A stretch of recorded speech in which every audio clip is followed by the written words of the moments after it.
Et en fait, il a pris que ses potos, quoi. Sans les citer, il prend que ses potes, quoi. Soit les mecs ici qui vont mettre titulaire et ceux qui seront contents d'être remplaçants. Là, je me suis dit, le rugby français, c'est une grande supercherie. Après, qu'ils ne se plaignent pas d'avoir des résultats de merde.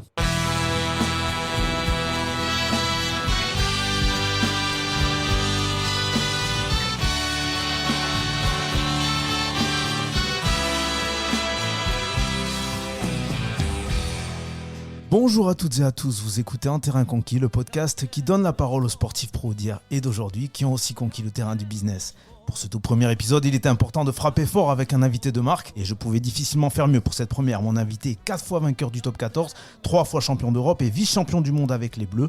Bref, un monument du rugby français. Je reçois Maxime Mermoz. Bonjour Maxime. Bonjour. Comment ça va ?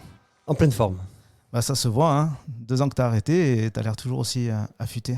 Ouais, j'en profite pour m'entraîner là.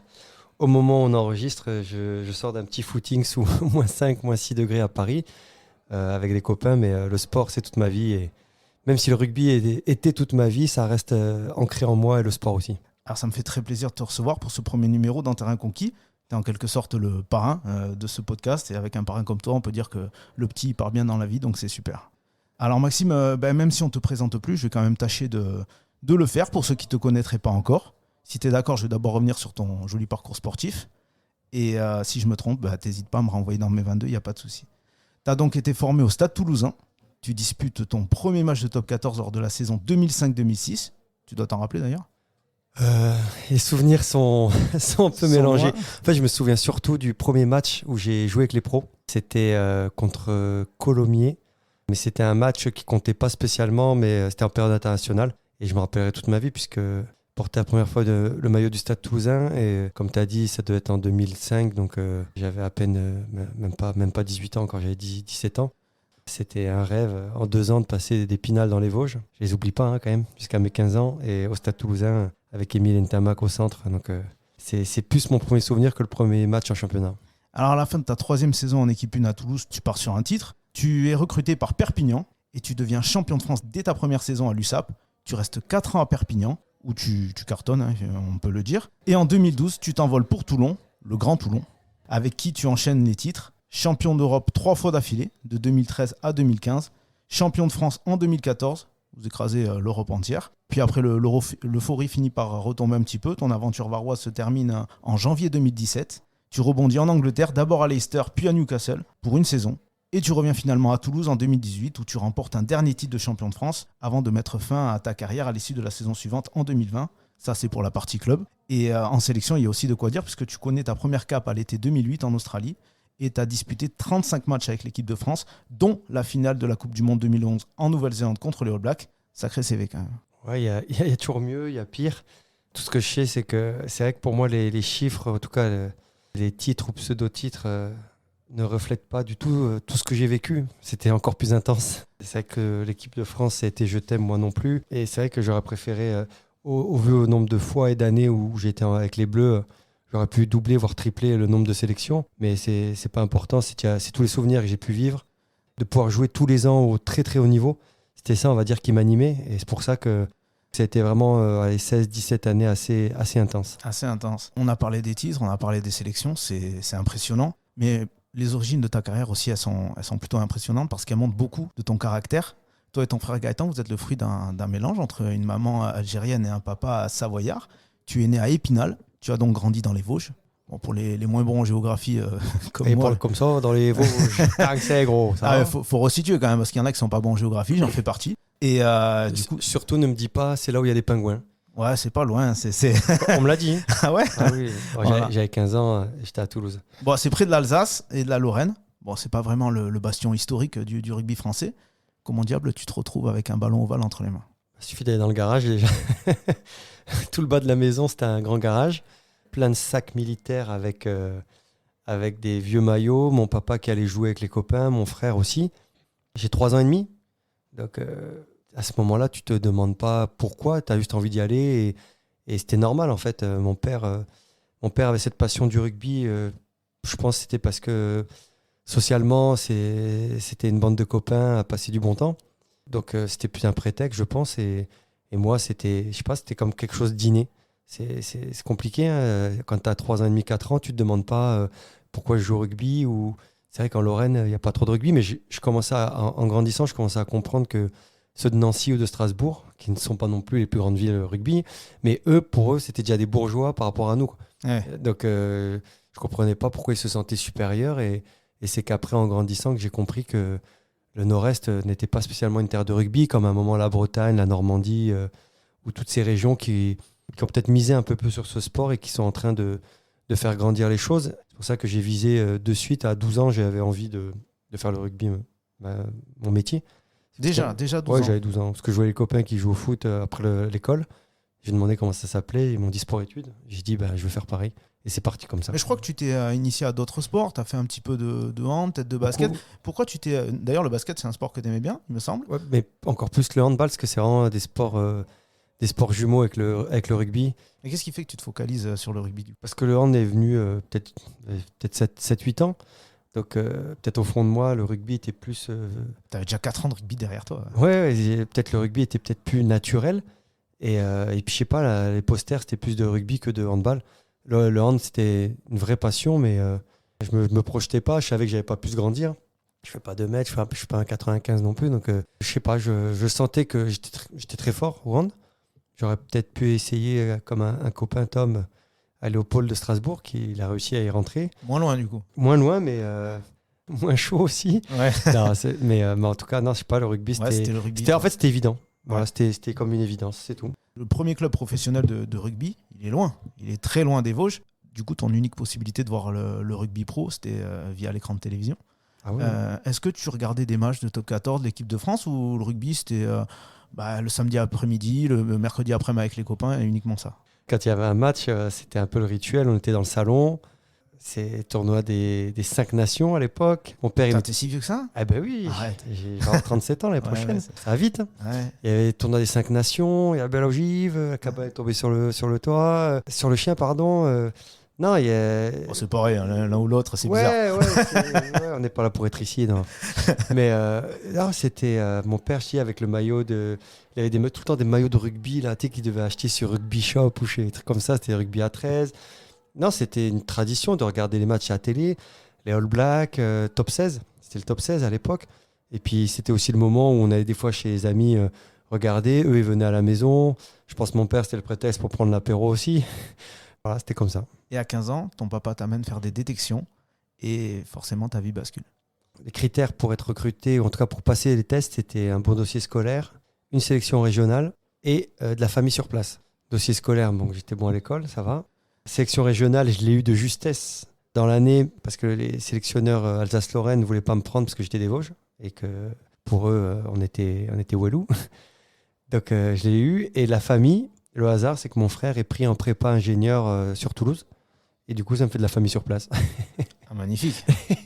Donc, le truc improbable. Ça bricole le truc et au final... Voilà, donc, en fait, j'arrive, ça se passait sur 2 jours. Premier jour, c'est test physique.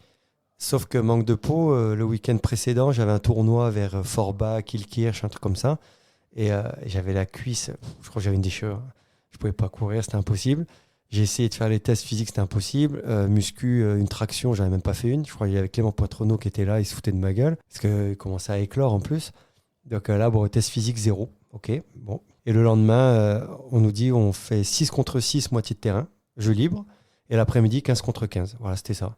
Et en fait, au 6 contre 6, mon père, il me met un strap. Et puis, on a un peu de crème chauffante. Et puis, on verra. Ouais, parce que tu n'avais pas fait 1000 bandes pour rien, quand même. Voilà, ouais, c'est plus de 1000 km. Donc, c'était... Puis là, il y a Robert Labattu, qui était le recruteur emblématique du Stade Toulousain, de l'équipe première, qui vient nous voir entre midi et 2. Ouais, il faisait très chaud, on était sous un arbre, le coffre ouvert, pour essayer de faire un peu d'ombre. Et puis, il vient et... Il nous dit, c'est où le petit des Vosges?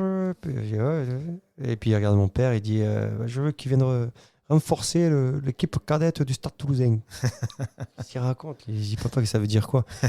Puis à partir de là, bon, tu sais pas si c'est vrai, pas vrai. Tu comprends pas trop ce qui t'arrive. Et puis d'un coup, tu reçois une enveloppe à Épinal, à Longchamp, un petit village de 300 habitants où j'habitais. J'allais souvent chercher le courrier au bout du chemin. Et un jour, je vois une enveloppe estampillée avec le blason du Stade Toulousain. Là, je me dis, c'est parti. L'enveloppe, je me rappelle, je l'ai gardée longtemps, cette enveloppe. C'était pas possible, tu as un gros blason Stade Toulousain. Et en fait, là, il y avait une convocation pour la rentrée sportive, je crois courant août ou juillet, avec un programme physique. Je comprenais rien à ce que c'était marqué, hein, des 2000, des 1500 mètres. Enfin, j'ai rien compris. Et puis à partir de là, voilà quoi, il a fallu faire les affaires, dire au revoir à tout le monde. Et puis je suis arrivé à Toulouse, au lycée Jolimont, et puis à partir de là, ma vie a basculé. Tu m'as dit un jour, je te paraphrase, hein, j'étais le petit arabe des Vosges. Au-delà de la formule, ça devait être beaucoup de changements pour toi d'un coup en arrivant là-bas. Bon, déjà l'accent, forcément, tu en as parlé un petit peu, mais surtout... L'accent arabe Non, l'accent toulousain. L'accent toulousain. Voilà. Mais surtout le niveau au milieu de garçons qui... Tiens, le petit... Tu le fais pas mal, tu l'as appris. C'est qui le petit... Mais le petit gars des Vosges. Ces gars-là, ouais, au milieu de garçons du sud-ouest, ils devaient te regarder avec de grands yeux en se demandant mais c'est qui ce gars du nord-est, cet Allemand là qui vient jouer chez nous c'est pour ça qu'on m'a dit mais c'est toi qui viens du pays des pingouins. J'ai dit les gars, là, vous n'êtes pas bons du tout en géographie. Là. Je dis les pingouins, je dis ah ouais, c'est vrai qu'on s'entraînait sous la neige et le verglas. Mais non, c'est vrai que tous y brillaient les mecs. Hein, pour moi, ils avaient 15 ans, 16 ans, 18 ans. Certains étaient en équipe de France jeune déjà. Pour la plupart, ils étaient proches de leur famille. Donc on n'était pas du tout dans la même situation. Ils avaient des maillots de Castres, de Toulouse, d'Albi, de Auch. Toi, c'était des équipes que je regardais à la télé. Eux, ils jouaient dans ces clubs. Quoi. Donc, pour moi, le Sud, c'était Dijon déjà, toi. Donc, c'était ouf. Non, mais c'est vrai, c'était incroyable. Et sur le coup, je me suis dit, mais c'est que des êtres humains comme moi. Et peut-être qu'ils ont plus d'expérience et que le niveau est peut-être un peu meilleur.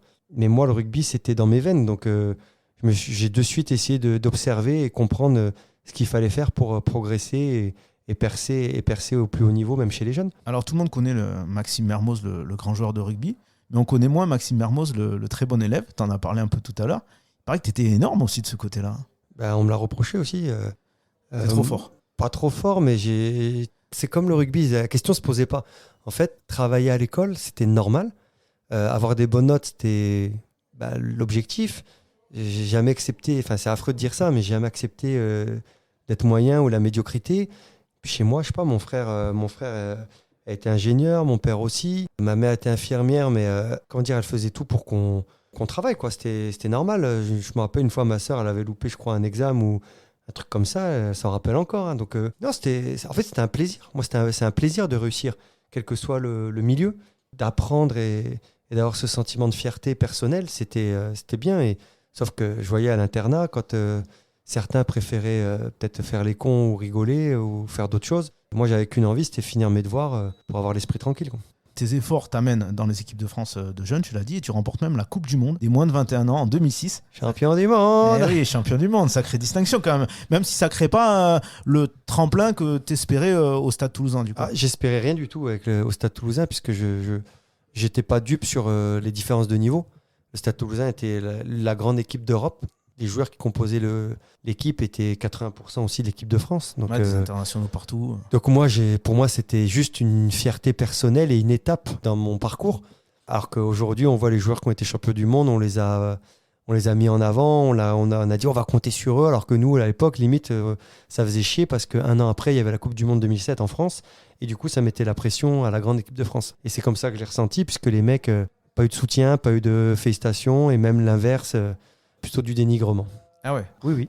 Et par contre, forcément, quand tu sors d'un truc comme ça, tu dois avoir des sollicitations. Oui, j'en avais aussi avant, mais sur le coup, tu comprends pas.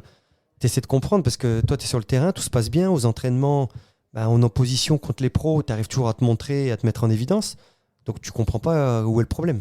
Mais c'est vrai que le Leinster, il t'avait demandé. Oui. Il y a le Leinster, entre autres, pour être avec O'Driscoll et Darcy, il y a eu plein d'autres clubs, mais il y a plein de choses que j'ai appris après. Rapidement, j'ai compris que le souci n'était pas moi personnellement, mais que j'étais au milieu d'un conflit entre deux personnes. Alors, ce que tu as dit dans une interview, donc là, j'invente pas, mon entraîneur de l'époque, Guy Noves, donc... T'as bossé ? Eh oui, il faut. Et mon entraîneur de l'époque a tout fait pour un peu me flinguer ma carrière. Complètement. Et ça venait pas de moi. Oui. C'est fort quand même. Oui, mais j'ai eu confirmation. J'ai eu confirmation de tous les protagonistes. Je pense que c'était comme ça, c'était dans mon parcours. Quand tu as ton coach du quotidien qui fait le point avec le coach d'équipe première et que le coach d'équipe première, à chaque fois, dit c'est de la chance à chaque entraînement, au bout d'un moment, tu as compris que je pouvais essayer de traverser le terrain ou retourner des mecs, arracher des ballons. Parce que moi, mes matchs, c'était en semaine, c'était pas le week-end. Parce que le niveau espoir, c'était nul. Il fallait le dire. Hein. Même les joueurs de l'équipe pro au stade, ils ont dit ça sert à rien que vous jouez en espoir. Vous faites chier, il faut jouer avec nous. Et c'est comme ça que vous arriverez à passer, on va dire, le cap. Parce qu'on a juste besoin, quand je dis 11, il y avait Max Médard, il y avait moi, on était 2-3 joueurs comme ça en devenir. Sauf qu'arrivé un moment, t'en as un qui son papa est sur Blagnac et du cru. Max Médard, parce qu'on jouait tout le temps ensemble. Et puis moi, j'étais le petit mec des Vosges avec les origines qu'il fallait peut-être pas.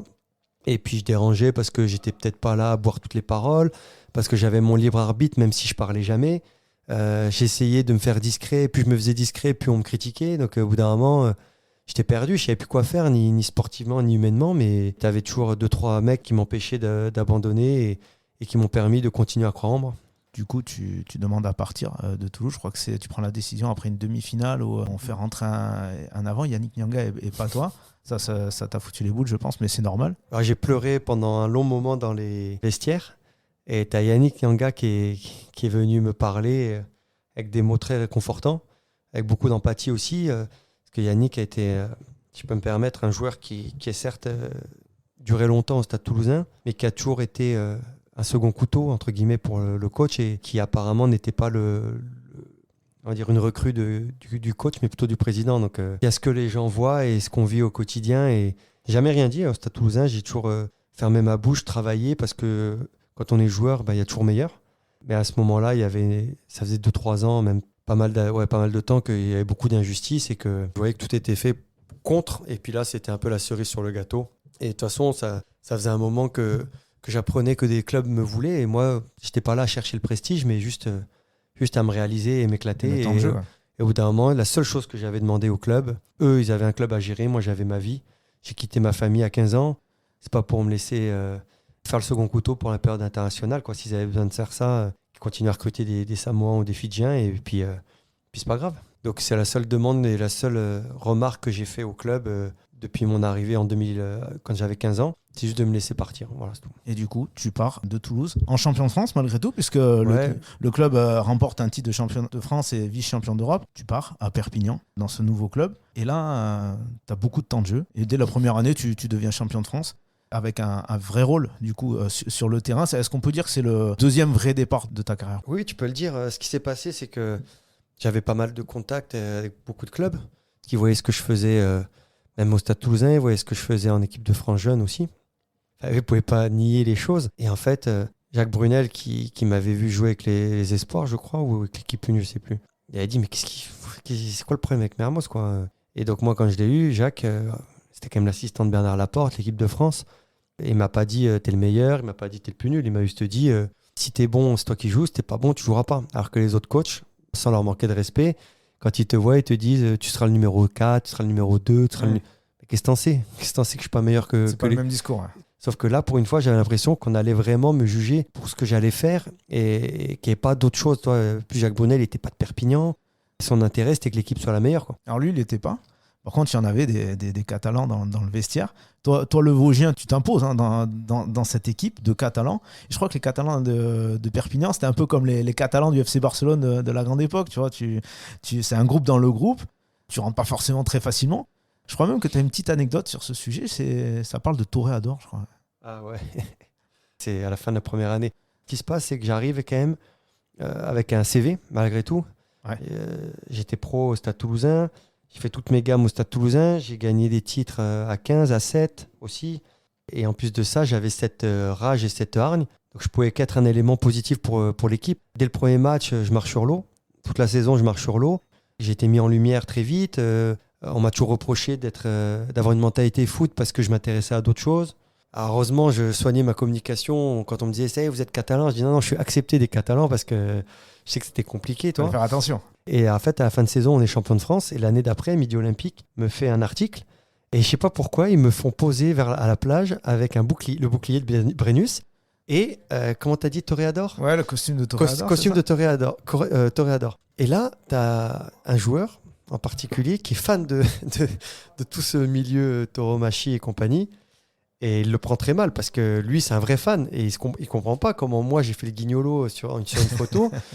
Et après ça a été plein de petites choses comme ça, mais je pense des anecdotes, comme tu as dit, on pourrait écrire un livre tellement il y en a. Mais sur le coup, je voyais pas de mal et je répondais aux sollicitations médias, quoi. Avec Perpignan, tu es champion la première année, on l'a dit, finaliste la deuxième. Et après, les résultats, ils vont un petit peu en descendant.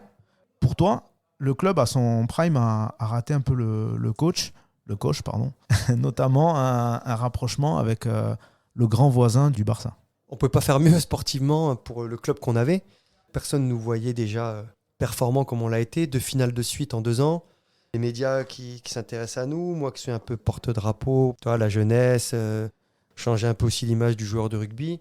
Le Barça qui cartonne sur la scène européenne aussi. Donc là, il y a des rapprochements, pardon. Équipementier Nike qui se rapproche de nous. On était, je crois, REA. Donc là, bon, il y a la belle histoire. Il y a tout qui coïncide, quoi.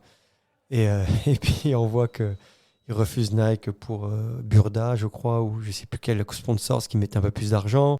Les joueurs commençaient à partir au compte-gouttes. Les coachs commençaient aussi à partir. Donc en fait, on ne comprenait pas comment sportivement on donnait tout. Parce qu'on fait quand même la 3e année où je suis là, on fait une demi-finale de Coupe d'Europe. Ouais. Même si on en prend pas mal, on existe quand même sur la scène européenne. Enfin, on grandit, quoi. Et en fait, sûrement un manque de moyens ou problème de gestion, je sais pas. Et puis petit à petit, c'est un peu le thé. Quand tu cuisines, tu fais un gâteau, ça monte, puis d'un coup il redescend, t'as pas compris, quoi. Ça se fait plus. Voilà, et la 4e année, c'est l'année Coupe du Monde. Nous, on est à la Coupe du Monde, on revient. Jacques Delmas, manager, alors que c'est plus un chroniqueur, Canal+. Ça y est, il envoie, il est chaud. Non, mais je l'adore, Jacques. Et être manager à Perpignan, c'est pas le même métier qu'assistant à Biarritz, par exemple, où il était. L'effectif commence à changer aussi. Il a commencé la saison, on n'était pas là. On passe d'années, on va dire, à faire des phases finales ou à être champion, à essayer de sauver le club et pour rester en top 14. Donc, c'était quand même un grand écart. Et toi, en 2011, tu viens sommer avec l'équipe de France. Tu es titulaire pour la Coupe du Monde en Nouvelle-Zélande. Coupe du Monde que tu as eu peur de rater, je crois, d'ailleurs, parce que tu t'étais blessé à l'épaule. Il a travaillé, c'est un truc de fou. Et tu as dû te bagarrer pour y aller, et finalement, tu as bien fait, puisque tu es vice-champion du monde. Ouais, me bagarrer, pas spécialement. Je crois 2010, je me luxe l'épaule. Je me fais très très mal, je crois que c'était à Brive. À partir de là, pas d'opération, mais du coup, obligé de renforcer en permanence. Et là, un an après, tournoi, on joue l'Écosse, l'ailier 1m95 qui arrive lancé, moins 10 degrés comme d'habitude. Hein. Je me blesse toujours l'hiver, quand les températures sont négatives. Et là, l'épaule ressort une fois, je me la remets, je reste sur le terrain, et à la mi-temps, je reviens, là, elle ressort et j'arrive plus à la remettre. Hey. Et je fais l'IRM, on dit la opération. Je paye peut-être le fait que je joue tous les matchs, en fait. Je joue tout le temps en club, je joue au championnat, en Coupe d'Europe, l'équipe de France, donc j'enchaînais. Et là, je me fais opérer sur Lyon. Puis après, la rééducation sur Perpignan était quotidienne. C'est vrai qu'on me voyait juste faire des mouvements dans l'eau, donc tu passes pour un branleur. Sauf que 2 mois après, je retrouve à peu près mes amplitudes et puis je reprends directement les circuits training. Là, c'est un peu la fin de saison avec Perpignan. Donc j'assiste à la demi-finale, je crois une demi-finale, un quart de finale à Barcelone contre Toulon. Oui. Je me rappelle. Montjuic. Ouais. J'étais assez frustré, mais d'autre côté, je me disais c'est un mal pour un bien, puisque au moins j'allais être prêt pour commencer la prépa physique au mois de juin et pour cette Coupe du Monde en Nouvelle-Zélande. Où tu as fini vice-champion du monde. En 2012, tu rejoins Toulon. Et à cette époque, Toulon, c'est un peu l'équivalent du Real Madrid de l'époque, avec Zidane, Figo, Beckham. Là, c'était les Galactiques du RCT. Bien sûr. Et tu changes de dimension. Là. Avec Bernard qui m'appelle, Max. Je pense que tu peux venir. Ça va bien se passer. Et oui, non. Tu l'as bien. Tatin. Je vais pas faire de blagues en ce moment parce que les nouvelles sont pas trop de cadeaux de Noël. Oui, ce qui se passe, c'est que, évidemment, pour moi, partir de Perpignan, c'était pas la première chose que j'avais envisagée puisque tout se passait bien sportivement et pour moi. La dernière année, le club suit pas en fait, donc tu es obligé d'aller ailleurs. J'hésite entre Stade Français et Montpellier. Montpellier, pour moi, était un club d'avenir avec Altrad, avec Galtier. Je voyais l'évolution et que l'équipe peut se structurer. Je dis quand tu as un grand chef d'entreprise comme ça et un responsable sportif comme Galtier, ça peut que le faire. Donc j'hésitais vraiment entre les deux. Et puis d'un coup, tu as Bernard Laporte qui me contacte. Puis en fait, quand je me projette, je me dis ça devient évident. Puis dès que j'arrive, Je sens qu'on compte sur moi. Je crois que mon frère a fait les stats. J'ai plus de 90% de temps de jeu sur 5 ans. Il faut rappeler le truc, c'est pas comme maintenant où il y a des quotas, GIF, etc. À l'époque, c'était open bar, on prend qui on veut. Et toi, tu faisais partie des 2-3 Français titulaires avec Mathieu Bastaro et Guillaume Guirado. Guillaume, il y a Thiosbord qui j'ai enchaîné aussi. Exactement, oui. Qui était sous-côté. Mais encore aujourd'hui, tu dois ressentir quand même une certaine fierté d'avoir fait partie de cette Dream Team-là et d'avoir eu un rôle au milieu de tout ça. C'est ça le truc, c'est que les gens, je peux pas leur en vouloir et je m'accroche pas à ça, mais quand ils parlent de Toulon, la belle époque, ils disent Johnny, ils disent Guito, ils disent... Mais ce qui est sûr, c'est que quand tu avais le regard de ces mecs-là et qu'ils voyaient la confiance réciproque qu'on avait, on avait tous un rôle et moi, en plus derrière, j'étais l'un des seuls qui tournait quasi jamais. Et du coup, vu que j'étais 12, que ce soit Johnny ou Matt, apparemment 10, ou après, quand il y a eu Nico Sanchez ou d'autres, ils aiment avoir un 12 qui prend ses responsabilités. Et vu que je jouais 10 aussi... Ouais, qui est pas manchot. Donc c'était génial et on travaillait bien. Il y avait Pierrot Mignoni qui nous faisait super bien travailler. Donc ce que j'ai vécu, les gens ne peuvent pas le comprendre. Il n'y a que les mecs qui étaient sur le terrain qui peuvent le comprendre. Et comme tu dis, là, d'avoir ce rôle au quotidien, sur le terrain, parce qu'en dehors, tu as les grandes gueules, tu as les ci, tu as les ça, puis tu as les mecs qui aiment bien. C'est plus les mecs qui aiment sortir, faire la fête, qui sont plus animateurs de groupe. Ouais. Mais moi, je criais beaucoup sur le terrain et j'étais plus un leader sur le terrain qu'en dehors. Alors, malgré ta réussite, tu n'as pas eu la reconnaissance en équipe de France sous Philippe Saint-André. Tu faisais des allers-retours à Marcoussis, mais tu jouais pas beaucoup. Putain. Ça devait être assez incompréhensible pour toi. Non, j'avais très bien compris, sauf que... vas-y, je te laisse finir. T'étais titulaire dans le meilleur club d'Europe et mis à l'écart en équipe de France. Et bon, d'ailleurs, on se croisait à l'époque à Marcoussis. Et moi, je peux rien dire. Voilà, je sens. Alors, je vais dire une phrase. Ouais. Un des coachs de l'équipe de France m'a dit une fois, putain, j'ai reçu des menaces de ton coach. Oui.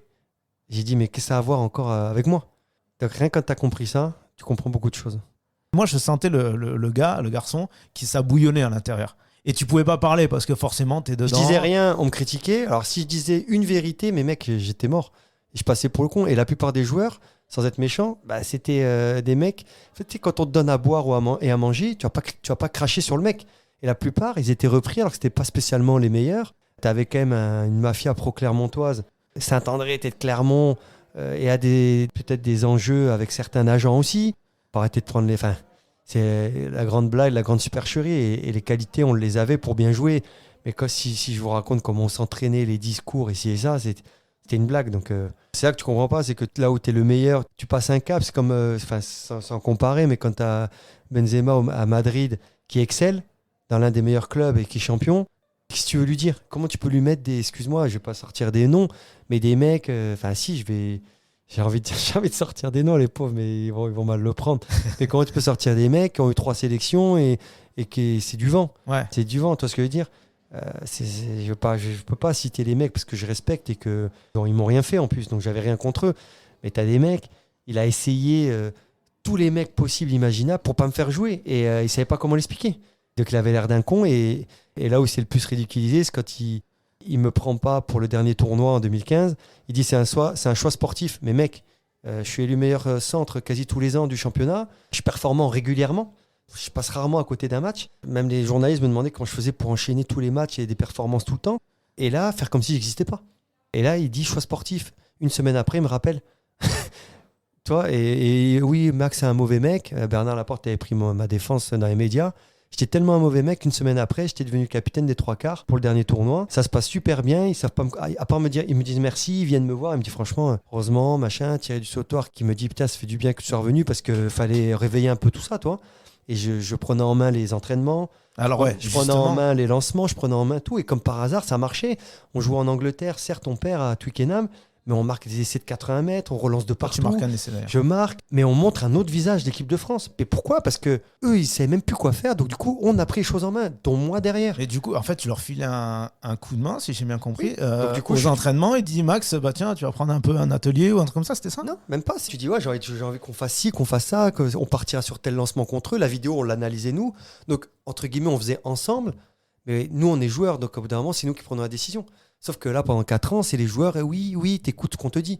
Sauf que ça marchait pas spécialement. Et puis si je te dis des consignes ou des fois des plans de jeu, c'est impossible. C'est pas ça le rugby. C'est pas des chiffres, c'est pas du papier. C'est des outils pour progresser. Mais le rugby, c'est autre chose. Et le coup de poignard, du coup, parce que... Non, mais c'est pas ça. En plus, la veille de l'annonce de la Coupe du Monde, en gros, là, je mets les points sur les i sur ces 6 nations. Et même médiatiquement, valeur sûre derrière, Max Mermoz, le papa des trois quarts, etc. J'ai pris mes responsabilités. Je suis allé avec le sourire. On met 30 points à 0, je crois, en Italie. Enfin, on fait que des beaux matchs. Dans le contenu, au-delà des résultats, c'est le contenu, c'est l'ambiance, c'est tout. Et là, en championnat, ça se passe très, très bien. La veille ou le matin, Piero Mignoni me dit ouais, je les ai eus. Bon, il n'y a pas de surprise, patati patata. La veille, Maxime Hermos, valeur sûre derrière, capitaine des trois quarts, etc. Je dis putain, j'ai eu tes 4 ans pour m'imposer, quoi. Et là, on s'entraîne en entraînement délocalisé à Sifour. Et là, on vient me voir et on me dit désolé, Max. Je dis quoi? Il me dit t'es même pas dans les réservistes. Et là, je te jure, j'ai cru que c'était une caméra cachée. C'est une caméra cachée. En plus, cette année-là, je suis élu meilleur centre avec Danti. Aucun de nous n'est dans le groupe. Et en fait, il a pris que ses poteaux, quoi. Sans les citer, il prend que ses potes, quoi. Soit les mecs ici qui vont mettre titulaire et ceux qui seront contents d'être remplaçants. Là, je me suis dit, le rugby français, c'est une grande supercherie. Après, qu'ils ne se plaignent pas d'avoir des résultats de merde. Oui, et du coup, ça n'a pas manqué Coupe du Monde 2015. Moi, je leur souhaitais pas de mal. Sauf qu'un mois après, je le croise quand même, ce coach. Je le croise au testimonial de Johnny Wilkinson à l'hôtel de Paris à Monaco. On se retrouve dans la même soirée de gala, tout ça. Et je le croise dans le couloir. Je discutais avec le chef sommelier, qui a dans le rugby. Et là, ce coach, il passe, il baisse la tête et il marche comme ça devant moi. Même pas un bonjour, ni rien, ni... Et là, dans la tête, je me dis, mais je savais que c'était une baltringue, un lâche. Surtout quoi, il avait dit dans son livre que j'étais une taupe aussi. Un traître? Ouais, je suis un traître et une taupe. Il m'a insulté de taupe sur le match, en plus qu'on gagne contre les Anglais, sachant que lui invitait les journalistes en semaine pour manger au restaurant et essayer de les nourrir pour qu'ils soient gentils avec lui. Donc sur le coup, j'ai rigolé. Et là, quand il passe devant, même pas un bonjour, rien, je dis, c'est à l'image du personnage. Bon, après, dans la soirée, j'ai croisé un agent à qui il fait des escroqueries depuis des années. Il me dit, le problème, c'est pas que t'es pas le meilleur. Le problème, c'est que tu lui fais peur et que tu passes pas par les bonnes personnes pour lui parler et que t'as pas le bon agent pour faire le bon lobbying. Voilà ce qu'on m'a dit. Écoute, j'ai dit, et là, à ce moment-là, on est en quoi, en 2015? J'allais avoir 30 ans. J'avais rien à prouver. On m'a mis des bâtons dans les roues toute ma carrière. Lui, il m'en a mis pendant 4 ans à essayer de me discréditer. Et finalement, c'est lui qui se discréditait. J'ai dit, écoute, je vais être un peu cru. Hein. Tout ce que j'ai, il n'y a personne qui est venu me chercher dans les Vosges. Tout ce que j'ai, je suis allé chercher et on ne m'a jamais fait de cadeau. Donc, je ne vais pas passer par un agent, par toi ou un autre pour essayer de faire du lobbying, pour quémander. J'ai dit au bout d'un moment, bonne Coupe du Monde, moi je serai chez moi, je venais d'être papa. J'ai profité de mon fils, mon bébé, et bon courage à vous. Voilà. Mais j'ai dit, je doute qu'avec autant d'hypocrisie et un manque de vision rugbystique, ça va aller plus loin, quoi. Alors du coup, après cette frustration, lors de la saison 2016-2017, tu as un peu moins de temps de jeu à Toulon, parce qu'il y a des changements de coach. Là, à Toulon, faut dire les choses. Toulon, c'était une année bizarre, ça a changé de coach tous les 2 mois. C'est pas plus que bizarre, c'est que, comme j'ai dit, et Mourad m'a répondu dans les médias en essayant de me lancer des pics. On s'aime, je pense qu'on s'aime, mais je m'amuse aussi, parce qu'il adore mettre des pics aux mecs. Moi, j'aime bien aussi mettre des pics aux autres. Et quand j'ai dit qu'il s'occupait du sportif, à ce moment-là, c'est pas un mec sillon du rugby, quoi. Ouais. Et c'est pas une critique, c'est un fait, c'est un constat. Donc, à partir de là, il met un coach à la tête, Diego, mais bon, tu as des recrues de classe internationale, mais le rugby, c'est pas que ça. Faut comprendre. Le rugby, c'est pas juste collectionner des joueurs. C'est savoir faire jouer les mecs ensemble, et à ce moment-là, il n'y a plus de pilote dans l'avion. Il n'y a plus de pilote dans l'avion, il y a des choix bizarres. C'est pour ça que moi, à ce moment-là, j'ai mon papa qui est malade, mourant. Je venais d'être papa en même temps. Il me restait 2 ans de contrat, je crois. Donc, est-ce que je pars? Est-ce que je pars pas? Est-ce que je reprolonge pour m'inscrire dans le temps? Puis en fait, l'année devient bizarre parce que Mourad me dit je te fais une proposition pour les années à venir. Puis plus ça va et puis plus il dit des choses un peu bizarres. Ce que tu gagnes, c'est pas du net, c'est du brut. Enfin, qu'est-ce qu'il raconte? Puis en fait, je savais qu'en même temps, il essayait de re-signer Sonny B. Williams. Je dis écoute, ce serait peut-être bien que je joue avec Sonny B. Williams. On serait peut-être complémentaires aussi, toi, mais exprès de manière un peu provocatrice parce que il voulait repartir sur autre chose, dégager un peu tout le monde et repartir sur une feuille blanche comme il aime faire. Et donc à partir de là, moi, j'ai fait signer à Bordeaux, je donne mon accord oral à président Marty, à contre-cœur un peu, mais bon, à ce moment-là, tu as Brunel et Ntamak qui sont entraîneurs, qui sont un peu mes 2 coachs historiques dans mon parcours. Mais dans l'été, je me mariais, mon papa était pas très bien, je me suis dit, écoute, je le sentais pas, donc je reviens sur ma parole. même si j'avais rien signé. Donc le président Marty, c'est pas qu'aujourd'hui il m'en veut encore. Hein. C'est pour ça qu'il a jamais pris ma défense ou jamais remis en place ses joueurs quand ils viennent me manquer de respect. Voilà, juste pourquoi. Ouais, bah, je lui ai dit, hein, je peux vous montrer tous les messages. Moi, il n'y a pas de souci. Je lui ai dit, il ne faut pas confondre les choses. On peut faire des erreurs dans notre vie, on peut ne pas être fier de certaines choses. Ça ne veut pas dire que demain, on ne peut pas être droit et avoir des valeurs. Et à ce moment-là, je me suis excusé et je m'excuse encore aujourd'hui de l'avoir un petit peu planté, même si j'avais rien signé. Il s'était un petit peu avancé sur ses partenaires. Et puis, quelques mois après, Ntamak et Brunel sont virés. Donc sur le coup, je venais pour eux. Puis Ibanez part. Donc bon, peu importe. À ce moment-là, on revient à Toulon et là, il y a le jeu de chaise musicale au niveau des coachs. On sent que tous les coachs, ils ont une épée de Damoclès sur la tête et qu'ils essaient de mettre les joueurs avec peut-être du président. Il n'y avait plus rien. Je savais que j'allais plus revivre les belles années. Donc à partir de là, moi je perds mon papa en fin 2016. J'aime pas ce que je vis, j'aime pas l'ambiance, j'aime pas l'hypocrisie, j'aime pas ce star system dans lequel on était. Même si on a essayé de me le coller, j'ai toujours été en dehors de ça. Et à ce moment-là, j'ai l'opportunité d'aller à Leicester puisque j'étais en contact depuis mes 19 ans, je crois, là-bas. Sauf que quand tu es en équipe de France et que tu es bien dans ton club en France, tu n'as aucune raison de partir à l'étranger. Là, à ce moment-là, je ne voyais pas ce que j'allais faire dans un autre club français. Donc j'ai dit, c'est peut-être le moment de partir à l'étranger, dans des bonnes conditions, avec du vécu. Je partais pas seul en plus. Je partais entre guillemets avec ma famille. Donc je suis parti 6 mois là-bas et ça faisait 2 ans que j'étais en contact avec Newcastle et je regardais pas mal de matchs. Je voyais que ça jouait au rugby et moi, tout ce que je voulais, c'était jouer au rugby, kiffer la vie et être un petit peu plus dans l'anonymat pour me recentrer sur les choses importantes de la vie. Alors, tu joues 6 mois à Leicester, tu joues 1 an à Newcastle. On est champion avec Leicester, ouais. Pas du championnat, mais de la coupe anglaise. Donc c'est un titre encore, même si c'est vrai que même moi, des fois, j'ai tendance à l'oublier. Mais là-bas, il y a... Je ne sais plus comment elle s'appelle, cette coupe. C'est un peu une coupe... Coupe anglo-galloise, non ? Ouais, voilà, coupe anglo-galloise. Donc des fois, on mettait une équipe type, des fois, on mettait une équipe mixte avec des jeunes. Et on la gagne. J'arrive à Leicester, on est 8e ou 9e. On se qualifie dans le top 4 et on fait une demi au WASP. On perd d'1 point. On se fait voler, carrément. Même si on vient de loin. Donc non, une belle année. Et puis Newcastle, on me dit pourquoi tu y vas, etc. Je dis écoute, si tu voyais les matchs qu'ils font avec des joueurs inconnus pour la plupart, c'est du kiff, il y a un truc, quoi. Et puis là, en championnat, on se qualifie en demi-finale, Newcastle, et demi-finale du challenge européen contre Gloucester à Gloucester. Et je crois qu'on perd Exeter en demi-finale. Pour moi, tu as fait un truc extraordinaire en Angleterre. C'est le premier match. C'est avec Leicester, premier essai. Et c'est pas sur un beau lancement, voilà, c'est pas du tout ça. Non, c'est sur un ballon porté où tu te mets en fond de ballon porté et tu marques, tel un bon talonneur ou un numéro 8. Et là, les avants anglais, ils devaient être verts, ils devaient te détester. Oui et non. Déjà, c'était, comme tu dis, c'est marqué sur Maul. Ça m'était jamais arrivé. Ah non, extraordinaire. Mais à ce moment-là, comme je t'ai dit, j'étais avec cette envie d'apporter à l'équipe. Et puis, je sais pas, ça se fait, des fois, nous les 3/4, on vient aider les avants. Mais là, à ce moment-là, premier match à Old Trafford, Welford Road, mais ça s'appelle Old Trafford de Leicester. Et j'avais envie de rugir. Et de toute façon, sportivement, c'est le meilleur moyen de se faire accepter. Et puis, c'était un petit clin d'œil parce que Leicester, c'était une équipe qui était connue normalement pour dominer devant. Ouais. Là, ça faisait des années qu'ils n'y arrivaient pas. Et là, que ce soit le centre qui marque. Alors, ils m'en ont pas voulu, mais ils ont dit what the fuck, qu'est-ce que tu fais là, quoi. Mais grave. Mais moi, c'était un kiff. C'était un kiff parce que ça lançait le truc et c'était plutôt agréable. Et puis tu reviens à Toulouse après cette saison, tu remportes ton dernier titre de champion de France, la première saison, mais tu joues pas beaucoup. Et la deuxième saison, c'est celle qui est arrêtée à cause du Covid. Ouais, en fait, si je joue à Toulouse, je joue tous les matchs. J'ai mes problèmes de vertige, voilà, carrément. Donc je pouvais même pas tenir debout. Je le dis à Toulouse, ils essaient de m'aider, me soigner. Malgré ça, je joue quasi tous les matchs ou 2 matchs sur 3. Non, au contraire, Toulouse, je suis plus joueur-entraîneur.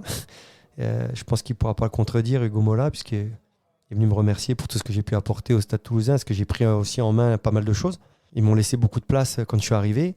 Malheureusement, en plein hiver, match à Agen, moins 10 degrés, je me fais mal à l'épaule. Ça l'est opéré, mais c'est pas l'instabilité, mais c'est autre chose. Et pendant 1 mois ou 2, le médecin ne fait pas son travail. Je le dis carrément, parce qu'il m'a fait perdre 2 mois et passer pour un con auprès du staff. Il y avait un truc qui n'allait pas, je ne pouvais pas pousser avec mon bras, mais il n'y avait pas de problème d'instabilité. Donc, à part me dire que j'avais de l'arthrose, donc je ne pouvais pas jouer.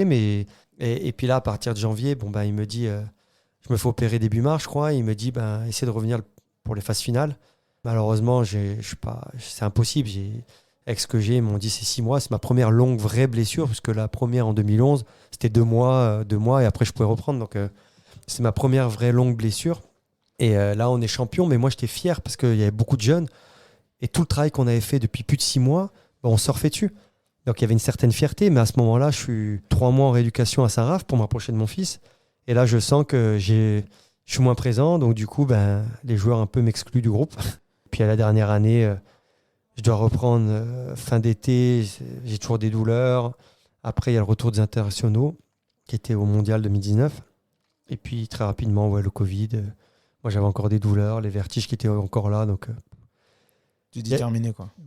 Je me suis dit, qu'est-ce que je vais faire de plus, ou je suis même pas à 100%, donc voilà. Justement, je veux dire, là, ça s'arrête comme ça, cette année qui est en plein milieu de saison. Hein. Et là, on se dit deux choses. Déjà, c'est que tu devais rêver à une autre fin et que tu n'as pas eu droit à ce dernier match devant la famille, les amis, le fiston qui porte le maillot, le public qui scande ton nom. Bref, des adieux que tu aurais mérité eu égard à ce que tu as donné pour le rugby français. Ouais, mais j'aime pas les adieux. J'aime pas ce qui t'a toujours les gens qui vont te critiquer, les autres qui vont t'encenser. J'ai pas envie de faire face en fait à ça. À ce moment-là, j'aurais juste peut-être eu envie de faire peut-être un dernier match, que mon fils me voit jouer. Ça, c'est un peu le seul regret, mais...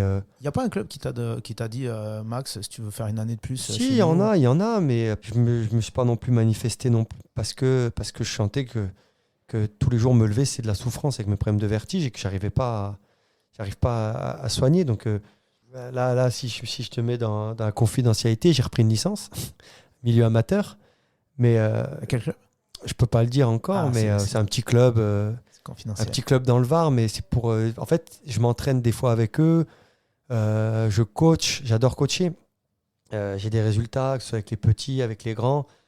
Moi, en fait, ce qui m'intéresse aujourd'hui, c'est être sur le terrain ou être dans un club et le faire grandir.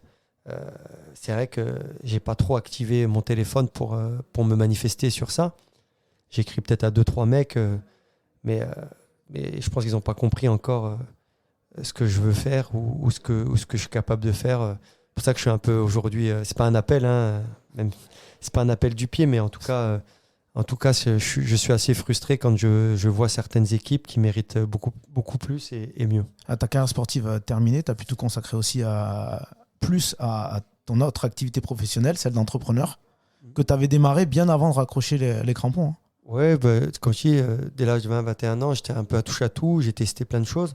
Ça m'intéressait, je me suis dit autant le faire pendant que tu es en joueur, parce que si ça marche pas, tant pis, tu peux toujours te refaire financièrement. Puis en fait, comme tout le monde, comme tout chef d'entreprise, on perd de l'argent, mauvaise personne à qui tu t'associes souvent. Je pense moi, c'est un peu le nerf de la guerre, c'était tout le temps les personnes avec qui j'ai voulu faire quelque chose qui me l'ont mis profond. Et des idées, j'en ai toujours 1000 à la seconde, à la minute. Donc ouais, j'ai touché à tout et ça m'a permis surtout de m'ouvrir encore plus sur le monde, faire beaucoup de rencontres et acquérir beaucoup d'expérience dans plein de domaines. Ta première société, je crois, elle s'appelait Max5Com, une agence de pub que tu as créée en 2009. Tu as 23 ans, tu es en plein bourg. Comment tu as la volonté de te lancer dans ce type de projet alors que t'es loin de la fin de carrière Les gens, ils aiment bien dire chef d'entreprise. Mec, quand tu es une société de gestion d'image, c'est pas chef d'entreprise. C'est juste une société pour facturer des droits d'image à la base. Donc, il n'y a rien de ouf. Petit message pour tous ceux qui font juste des factures et encaisser de l'argent pour des photos. C'est pas ça être chef d'entreprise. Ça, c'est un peu une obligation. Ou quand tu signes des droits d'image dans un club, faut une structure pour encaisser. Mais après, c'est quand tu crées... une marque de bière, quand tu crées du textile, quand tu crées un restaurant, quand tu crées plein de choses. Là, tu es dedans, parce que au début, tu fais tout. Tu fais la créa, tu penses au juridique, tu penses au marketing, tu penses à plein de choses, tu fais les rendez-vous. Donc certes, ça m'a pris beaucoup de temps toute ma carrière. Donc sur mon temps off, peut-être au lieu de passer du temps avec mes coéquipiers, je passais du temps pour faire d'autres choses. Ça, c'est en 2016, tu crées ta marque de bière et comme tu dis, c'est pas juste tu mets un nom et tu laisses quelqu'un gérer. Non, j'ai tout créé de A à Z, de l'idée à des heures de rendez-vous avec le designer, comment créer le packaging, aller démarcher les Carrefour, les Leclerc, démarcher le RCT pour qu'ils me vendent la licence, être en grande surface, etc., chercher le brasseur. J'ai tout fait de A à Z avec mon associé de l'époque, mais j'ai tout fait. Elle existe encore, cette bière ? Non, pourquoi ? Parce qu'apparemment, on ne pouvait pas associer le sport et l'alcool, sachant qu'il y avait le vin et le champagne. c'était toléré et qu'il fallait juste pas faire de pub avec le RCT, quoi. Sauf qu'en un mois, allez, en un mois ou deux, on avait écoulé plus de 100 000 canettes. On était partout, tout le monde en voulait. Ça marchait du feu de Dieu. Et Mourad a créé une marque internationale. Ouais. Donc on était partout. J'ai réussi à signer sur 5 ans. Là, on était parti sur un truc de ouf. Sauf que tu as des brasseurs locaux que j'ai appris. Ils sont allés se plaindre auprès d'organismes d'État et commencer à nous menacer, de mettre des procès, etc. Moi, à ce moment-là, je venais de signer à Leicester. Ouais, donc tu n'avais peut-être pas forcément... Donc là, Mourad a fait de la bière sans alcool. J'ai dit, vas-y. Mais par contre, l'argent que je lui ai donné, il ne me l'a jamais rendu, Mourad. Bon, depuis cette aventure de bière, de l'eau a coulé sous les ponts. Et tu es aujourd'hui à la tête d'un autre projet, c'est Symbiose Solutions, que tu as lancé à la fin de ta carrière sportive. Et je te laisse me dire le concept. 2017-2018, quand je reviens à Toulouse, quelqu'un qui est sur Toulouse, qui est conseil fiscal, entreprise, compta, et simplement avec des droits qu'on a, et puis la valeur des données personnelles, des datas déjà. Ça fait un moment qu'il avait compris que les datas valaient de l'or. Et c'est essayer de créer un revenu particulier aux entreprises pour financer des belles choses, que ce soit des entreprises, des assos, peu importe, c'est créer des solutions. Donc ça fait partie, c'est pour ça que ça s'appelle Symbiose Solutions. C'est créer un dispositif, un écosystème où tout le monde est gagnant et de permettre de soutenir des causes ou des entreprises qui nous tiennent à cœur. Donc d'avoir une action positive, sociale et économique, c'est super intéressant. Mais après, ça fait partie d'un des volets, puisque à côté de ça, j'ai développé pas mal de capacités à faire fructifier l'argent via des solutions en rendement qui ne sont pas spécialement liées à des organismes référencés en France, puisque l'État avec les banques se mettent d'accord pour nous empêcher de gagner de l'argent, vraiment.